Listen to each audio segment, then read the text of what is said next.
শিক্ষার্থীরা, আমরা আমাদের গত সেশনে ইম্পারেটিভ সেন্টেন্সের সম্পূর্ণটি আলোচনা করিনি। আমরা বলেছিলাম লেটের কিছু ব্যাপার রয়েছে যেগুলো নিয়ে আমরা কথা বলবো। তো আজকে আমাদের সেশনটা শুরু করব ইম্পারেটিভ সেন্টেন্সের লেটের অংশের আলোচনা দিয়ে। ইম্পারেটিভ সেন্টেন্স দ্বারা লেট দ্বারা ইম্পারেটিভ সেন্টেন্স হয়ে থাকে। সো লেট দ্বারা যে ইম্পারেটিভ সেন্টেন্স হয় সেই ইম্পারেটিভ সেন্টেন্স দ্বারা দুই ধরনের সেন্টেন্স বোঝানো হয়ে থাকে। প্রথমত লেট দ্বারা প্রস্তাব বোঝায়, আবার লেট দ্বারা অনুমতিও বোঝানো হয়ে থাকে। লেট দ্বারা যে সেন্টেন্সগুলো শুরু হয় ওই সেন্টেন্সগুলো দ্বারা। কখন অনুমতি বোঝাবে আর কখন প্রস্তাব বোঝাবে সে বিষয়টা আমি বলছি সহজেই বোঝার জন্য। যদি তুমি খুব সহজে বুঝতেছো তাহলে তোমাকে মাথায় রাখতে হবে লেটের পরে যদি আস থাকে তাহলে বুঝতে হবে ওই সেন্টেন্স দ্বারা একটা প্রস্তাব দেওয়া হয়েছে। এবং লেটের পরে যদি আস না থাকে এবং ওখানে আসের পরিবর্তে অন্য কিছু থাকে, অনেক কিছু থাকতে পারে, লেট মি থাকতে পারে, লেট হিম থাকতে পারে, লেট দেম থাকতে পারে, যাই থাকুক না কেন, যদি আস না থাকে সেই সমস্ত ক্ষেত্রে সেটি দ্বারা আসলে অনুমতি বোঝানো হয়ে থাকে। এখন ইম্পারেটিভ সেন্টেন্সের যে আগের নিয়মগুলো আমি বলেছিলাম তার পাশাপাশি আমরা লেটের নিয়মগুলো নিয়ে আলোচনা করব আজকে। যদি লেট যুক্ত সেন্টেন্স দ্বারা প্রস্তাব বোঝায় সেই ক্ষেত্রে রিপোর্টিং ভার্বের পরিবর্তে আমরা প্রপোজড ব্যবহার করব এবং প্রপোজডের পরে টুটা রেখে দেওয়া যায়। তুমি চাইলে রেখে দিতে পারো। নাসির, যদি আমি এক্সাম্পল হিসেবে বলি যে Nasir said comma inverted comma late us discuss the matter.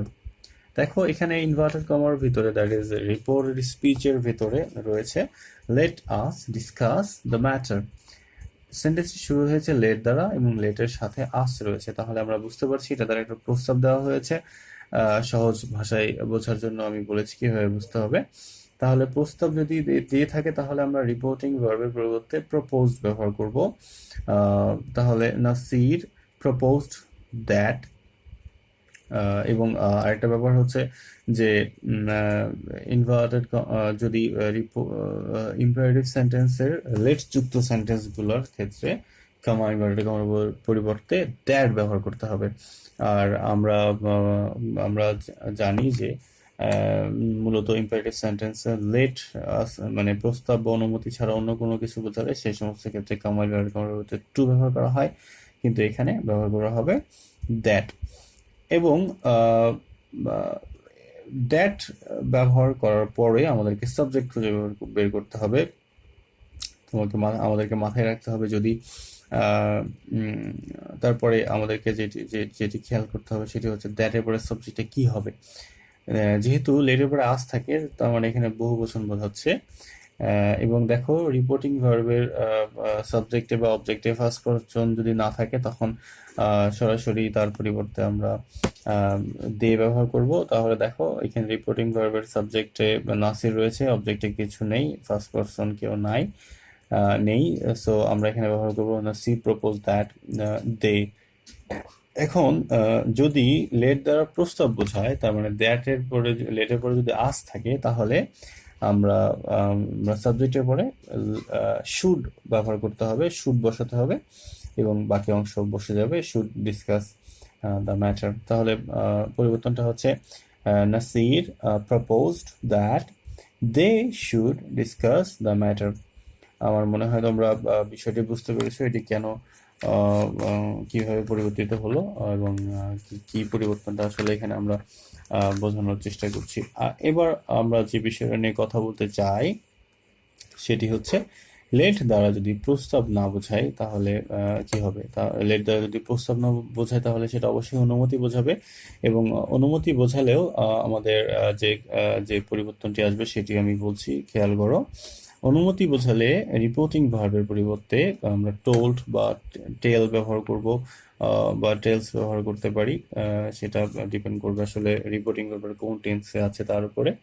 এবং কমা ইনভার্টেড কমার পরিবর্তে ঠিক এখানেও দ্যাট ব্যবহার করা হবে, কিন্তু এখানে দ্যাট ব্যবহার করার পরে যে সাবজেক্ট আসবে সেই সাবজেক্টের পরে আমাদেরকে মাইট ব্যবহার করতে হবে বা মাইট বি অ্যালাউড টুও ব্যবহার করা হয়ে থাকে। আমরা সাধারণত মাইট ব্যবহার করব এটা আমাদের জন্য সহজ হবে।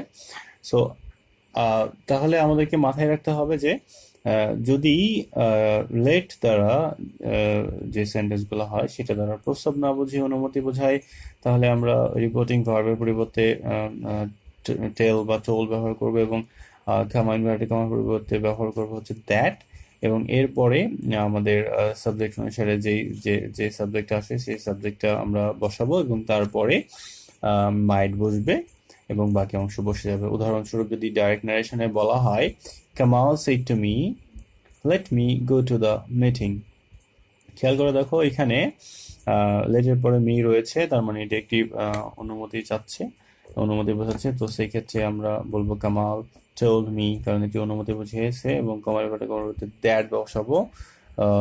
কামাল told me that, এখানে মিটা হচ্ছে ফার্স্ট পার্সন, এবং এটি হচ্ছে রিপোর্টিং ভার্বের সাবজেক্টের পার্সন হবে। তাহলে কামাল আমি ব্যবহার করেছি, তাহলে কামাল told me that, এখানে আমি প্রোনাউন ব্যবহার করব হি, এবং এর পরবর্তীতে যেহেতু লেট যুক্ত এই সেন্টেন্সটি দ্বারা অনুমতি বুঝিয়েছে, তাই আমরা এখানে মাইট ব্যবহার করব। মাইট, বাকি অংশ বসে যাবে গো টু দ্য মিটিং। তাহলে মূল পরিবর্তনটি যেটি হচ্ছে সেটি হচ্ছে Kamal told me that he might go to the meeting. So আমার মনে হয় তোমরা বুঝতে পেরেছো ইম্পারেটিভ সেন্টেন্সের লেট যুক্ত সেন্টেন্সগুলো কিভাবে পরিবর্তিত হয়, এবং এটি খুব একটা জটিল নয়। তুমি আরেকটু একটু মনোযোগ দিয়ে খেয়াল করলেই এটি বুঝতে পারবে। আমার মনে হয় তোমরা সবাই সেটি বুঝতে পেরেছো। এখন যে সেন্টেন্সটি নিয়ে কথা বলতে চাই সেটি হচ্ছে অবজেক্টিভ সেন্টেন্স। শিক্ষার্থীরা, চলো এবার আমরা অবজেক্টিভ সেন্টেন্স সম্পর্কে জানি। তোমরা খুব ভালোভাবে জানো অবজেক্টিভ সেন্টেন্স কোনগুলা, যে সেন্টেন্সগুলো দ্বারা কোনো প্রার্থনা বা শুভকামনা করা হয়ে থাকে সেই সেন্টেন্সগুলোকে মূলত অবজেক্টিভ সেন্টেন্স বলা হয়। অবজেক্টিভ সেন্টেন্সের ক্ষেত্রে কামা ইনভার্টেড কমার পরিবর্তে দ্যাট ব্যবহার করা হয়, এবং রিপোর্টেড স্পিচে যদি লং লিভ থাকে সেটি পরিবর্তিত হয়ে লিভ লং হয়ে যায়। তাহলে চলো আমরা উদাহরণের মাধ্যমে দেখে নিই।